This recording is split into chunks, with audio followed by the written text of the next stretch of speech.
So hi Derek, thank you for taking the time to talk through with me today. So what we're going to be talking about is the role of clinical leadership in driving continuous improvement. What are your initial thoughts with regards to that area? Clinical leadership. One of my favourite things in my job is I get to go out to visit teams all the time and see what they're doing. Yeah. And I'm always impressed. People always know how to make the teams better. They'll always say to me, I'll ask what you love about your team, what you love about your work, and what would you change. And people are full of ideas. What I think we need from clinical leaders and clinical leadership is permission to allow that to happen. Yeah. I think a challenge probably in the NHS, it's a safety critical environment. We don't want to make mistakes. We don't want to get things wrong. And I understand that because it's about dealing with patients and service users and keeping them well. But we need permission to try, to get it wrong, to improve it. So I think permission is a key thing. Yeah.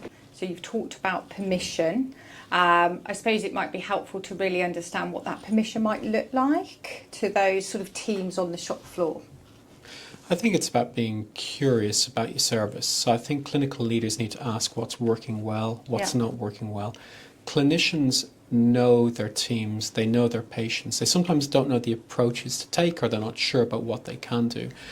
Clinical leaders need to open the space and the time. We're all really busy. It's really, really hard at times to find it. Clinical leaders need to find that. They need to encourage it. They need to be curious and they need to draw that out of their staff. People need to feel free to put up your hand and say, I wonder if we can. And this is what I love to see. When you go to teams, people will say that. They'll say, I think we might be able to, or I wonder if we can. And clinical leaders need to have the environment where that can happen. They need to help refine it. Some things we maybe can't do or some things we need to try differently. But we want an environment it's curious, it's seeking to be better, and that people don't feel afraid to put that forward. And again, they don't feel afraid that if it doesn't work or fails, that we can stop, and what works, we continue. Yeah.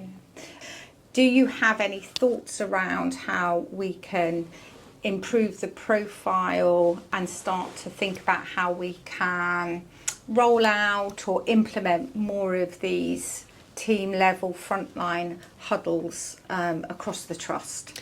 I think there's probably a few things. I think one is it just needs to be built into the DNA of how teams operate. Everyone's really busy, services are really pushed, and I know it's really hard to add things in, but it's just got to be part of business. I mean, if we reverse it, it would be a strange thing to say quality improvement wasn't core to what we do, that we weren't always trying to be better.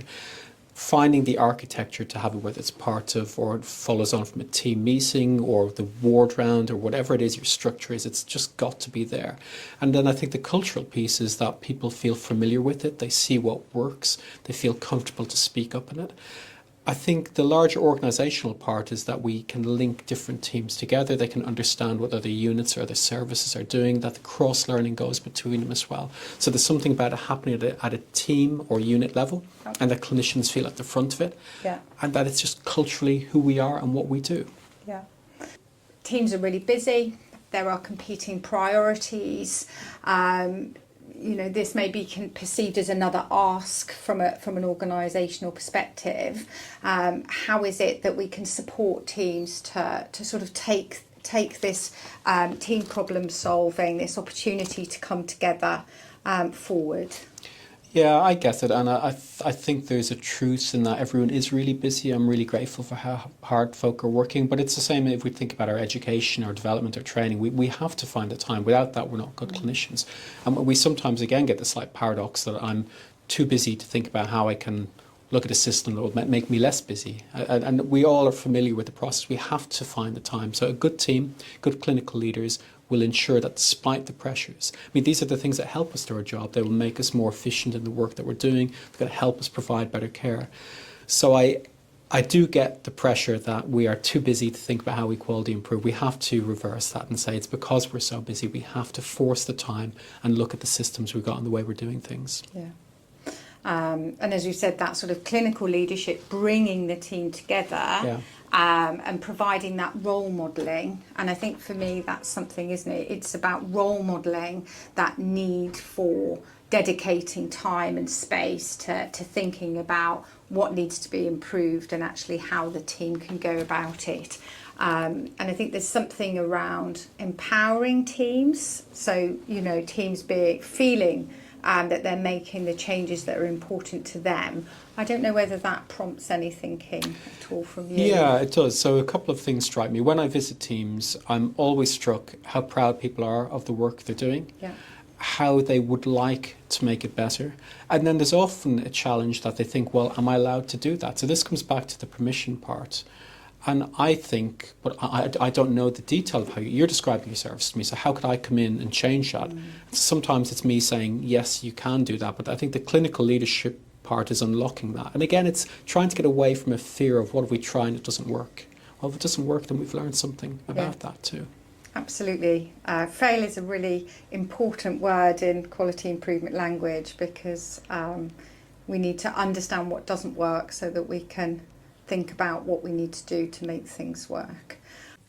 Do I just ask a simple question with regards to, do you have any thoughts around clinical leadership in relation to clinical outcomes and driving up the quality of care? Yeah, I think it's really important, and Vanessa Smith, our chief nurse, and myself have been thinking with our COOM, with others, about how into 2026, 2027, how we really focus on clinical effectiveness of services. So historically what healthcare is really good at measuring is what we might call process. So how long till we see you, how quickly do we see you, how many times do we see you?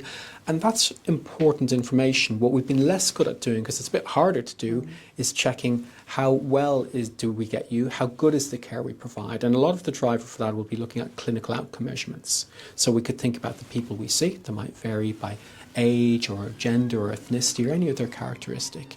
And then we might think about the things we do with people in terms of a therapy or a medication or another intervention.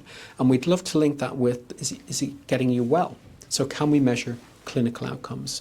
Why that's really important, if we can measure clinical outcomes, we can try check what's driving it. What was it we did that helped you get well, or isn't working? If we go back to the fact that we can have failure. So if we can do that, that could really drive a quality improvement process to say, well, we can see the change in you. That's the clinical outcome part. We know who you are, so we might say, is it different for men or women or older people, younger people? And we can see what's driving that process, and therefore if we implemented change, so we did it differently, if we provided a different type of treatment or we worked with a different population, does it work better or less well? But capturing clinical outcome data is going to be really, really important to that. And can absolutely see the value of using quality improvement methodologies and tools and techniques, so that we understand what works, we stop what doesn't work, and then we think about how we sort of spread that more widely.